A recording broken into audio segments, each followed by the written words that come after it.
बिस्मिल्लाहिर्रहमानिर्रहीम अस्सलाम वालेकुम। उम्मीद है आप सब लोग ठीक होंगे।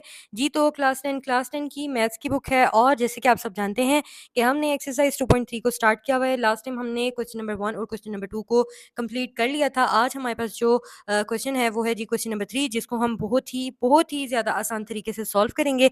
एक दफ़ा आप देख लीजिएगा और इंशाल्लाह आपको इतने अच्छे से समझ आएगी कि आपको कभी ये दोबारा भूलेगा नहीं इंशाल्लाह, अगर आप अच्छे से समझेंगे तो। ठीक है, तो वीडियो आपने स्किप नहीं करनी। अगर अच्छी लगे तो लाइक का बटन भी प्रेस कर दिया करें, हमें पता चलता रहे कि आप जो है वो आपको सारी समझ आ रही है और हम एप्रिशिएट होंगे इस चीज़ से। ठीक है, तो अभी हम लोग चलते हैं इसका क्वेश्चन नंबर 3 को सॉल्व करने के लिए। ठीक है, तो चलें अभी।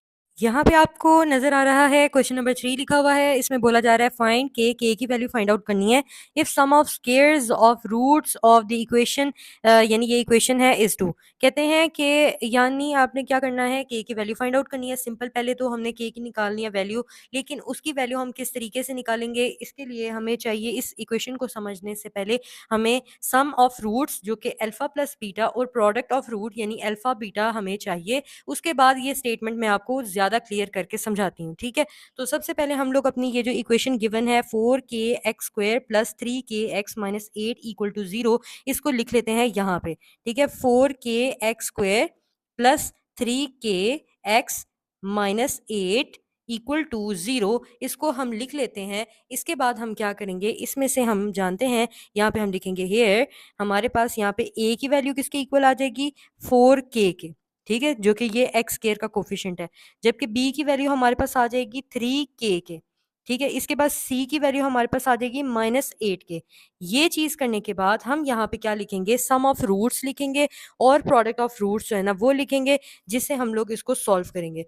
ठीक है, तो यहाँ पे हम लिखते हैं जी सम ऑफ रूट्स, जैसे कि हम निकालते आ रहे हैं। सम ऑफ रूट्स यानी सम ऑफ रूट्स हमारे पास क्या होते हैं जी, अल्फा प्लस बीटा।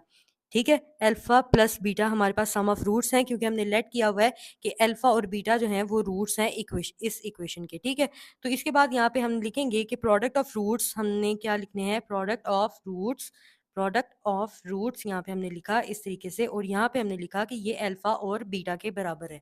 ठीक है, इसके बाद हमने ये बताया कि जो सम ऑफ रूट्स यानी अल्फा प्लस बीटा है, इसकी वैल्यू निकालने के लिए ये किसके इक्वल है, ये इक्वल है -b/a के।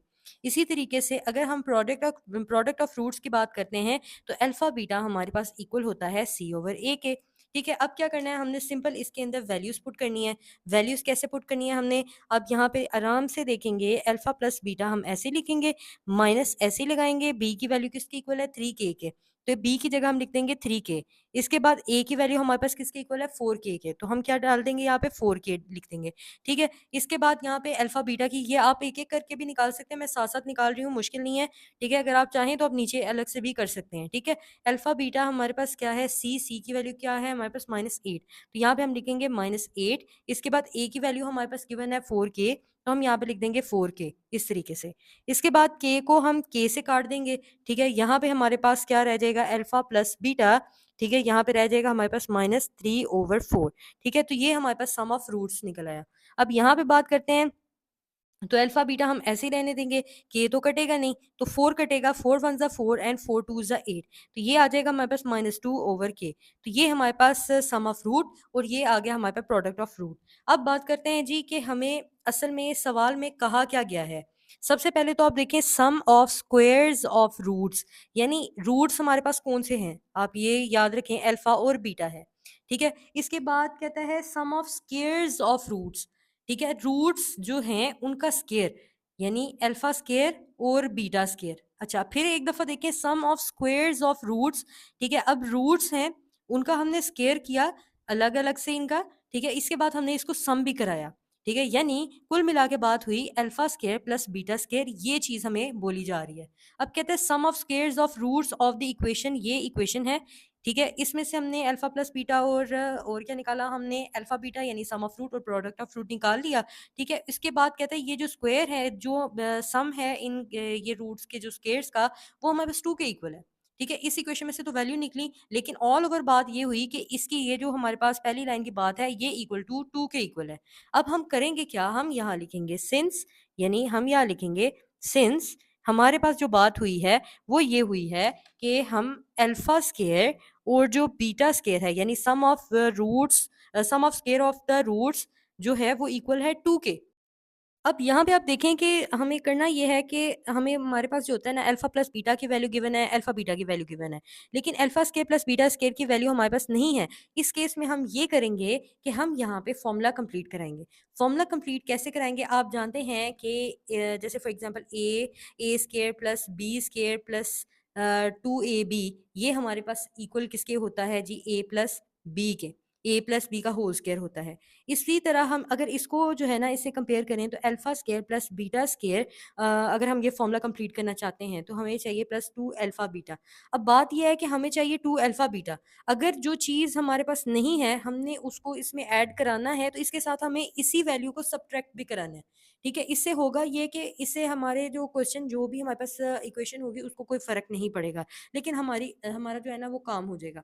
अब यहाँ पे हम देखते हैं जी कैसे alpha square plus beta square इसके अंदर हमें फॉर्मूला कंप्लीट करने के लिए चाहिए प्लस 2 अल्फा बीटा यानी ए प्लस बी का होल स्केयर का फॉर्मूला कंप्लीट करना है। इसके बाद इसी के साथ मैं ये प्लस 2 अल्फा बीटा लिखा है ना इसी को मैंने माइनस के साथ भी लिखना है। 2 अल्फा बीटा इक्वल टू 2 इस तरीके से। अब आप यहाँ पे देखें यहाँ से लेकर यहाँ तक हमारे पास जो है ना वो फॉर्मूला कंप्लीट हो जाता है और ये फॉर्मूला कंप्लीट होता है अल्फा प्लस बीटा का यानी ए प्लस बी का होल स्केयर का फॉर्मूला। इसके बाद -2 अल्फा बीटा ऐसे ही आ जाएगा इक्वल टू 2 आ जाएगा। सही है? ठीक है? अब अल्फा प्लस बीटा की वैल्यू हमारे पास किसके इक्वल है? -3/4 के इक्वल है। तो हम इसकी जगह लिख देंगे -3/4 इसके ऊपर आ जाएगा स्क्वायर। ठीक है? इस तरीके से। इसके बाद माइनस लिखेंगे, उसके बाद 2 हम ऐसे लिखेंगे अल्फा बीटा की वैल्यू है -2/k। तो यहाँ पे हम लिखेंगे -2/k इस तरीके से इक्वल टू हमारे पास आ जाएगा 2। क्लियर? अब क्या करेंगे जैसे कि यहाँ पे माइनस है, ऊपर पावर इवन है, माइनस तो खत्म हो जाएगा। तो 3 3 ज़ा हमारे पास आ जाएगा 9, 4 4 ज़ा आ जाएगा हमारे पास 16, इसके बाद माइनस माइनस हो जाएगा प्लस, 2 2 ज़ा आपके पास हो जाएगा 4 और नीचे आ जाएगा k ऐसे ही, इक्वल टू हमारे पास आ जाएगा 2। अब यहाँ पे हम लेंगे इसका एलसीएम। हम एलसीएम किस तरीके से लेंगे? हम जानते हैं कि अगर हमने एलसीएम लेना है तो ये 16k तो नीचे आ जाएगा।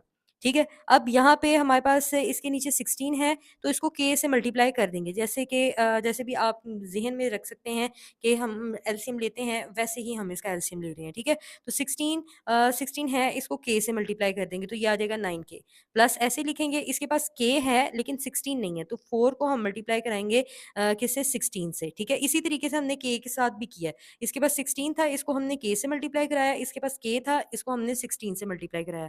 इसके बाद आ जाएगा हमारे पास इक्वल टू हमारे पास आ गया 2। ठीक हो गया? उम्मीद है आपको बहुत अच्छे से समझ आ रही होगी। अब हम सॉल्व करते हैं इसको। ये आ जाएगा 9, इसके बाद आ जाएगा हमारे पास प्लस, इसके बाद 4 को 16 से मल्टीप्लाई करेंगे और साथ में ये 9 के साथ जो k है वो भी आ जाएगा। 4 को 16 से मल्टीप्लाई करते हैं तो ये आ जाएगा 64 इस तरीके से। इसके बाद हमारे पास नीचे 16k जो है ये ऐसे ही आ जाएगा और ये इक्वल टू 2 आ जाएगा। ठीक है? इस तरीके से। अब नेक्स्ट स्टेप में हम करेंगे ये कि यहाँ पे जो 16k डिवाइड में लिखा हुआ है इसको हम दूसरी साइड पे लेकर जाके 2 के साथ मल्टीप्लाई करवा देंगे। अब यहाँ पे क्या हो रहा है जी, यहाँ पे 9k हम ऐसे लिखेंगे, प्लस 64 भी हम लोग ऐसे लिखेंगे, इक्वल टू भी ऐसे लिखेंगे, 2 मल्टीप्लाई 16 हम लोग k भी ऐसे लिखेंगे। इसके बाद 9k को हम ऐसे ही रहने देंगे, प्लस 64 ऐसे लिखेंगे, इसके बाद 2 को 16 से मल्टीप्लाई करें, क्या आ जाएगा हमारे पास 32 आ जाएगा और साथ में k ऐसे ही आ जाएगा। अब आपने करना ये है कि ये जो हमारे पास प्लस 32 है इसको इस साइड पे ले आएँगे, ठीक है? 9k इसके बाद आ जाएगा माइनस 32k इस तरीके से और साथ में है प्लस 64 इक्वल टू हमारे पास आ जाएगा 0। अब इसको सॉल्व करते हैं। यहाँ पे हमने किया 9k को माइनस किया 32k यानी 9k माइनस 32k किया तो यहाँ पे आ जाएगा माइनस 23k। इसके बाद प्लस 64 हमारे पास ऐसे ही आ जाएगा और इक्वल टू 0 आ जाएगा। अब नेक्स्ट स्टेप में हमें तो k की वैल्यू चाहिए। हम क्या करेंगे माइनस 23k को इस साइड पर रहने देंगे। इसके बाद ये प्लस 64 है दूसरी साइड पे जाके माइनस का 64 हो जाएगा। अब इस माइनस को इस माइनस से काट देंगे। यहाँ पे रह जाएगा 23k इक्वल टू 64। ठीक है जी। इसके बाद k ऐसे ही रहने दें 64 ओवर यहाँ पे k के साथ 23 मल्टीप्लाई हो रहा है। इस साइड पे आके हमारे पास जो है ना वो डिवाइड हो जाएगा। अब चेक करते हैं कि हमारे पास जो ये मज़ीद आगे डिवाइड होता है या फिर नहीं होता। तो हमने लिखा ये हमारे पास मज़ीद आगे सॉल्व नहीं होता, तो ये हमारे पास जो है ना k की वैल्यू निकल आई और आपने देखा कि हमने इसको कितना सिंपल और कितने आसान तरीके से सॉल्व किया है। अगर तो आपने एक भी स्टेप स्किप नहीं किया तो उम्मीद है आपको बहुत अच्छे से समझ आ गई होगी। अगर आप चाहते हैं कि इसका जो सेकंड क्वेश्चन है वो भी मैं सॉल्व करूँ तो नीचे कमेंट सेक्शन में ज़रूर बताएँ। इंशाल्लाह उसकी वीडियो भी मैं अपलोड कर दूँगी।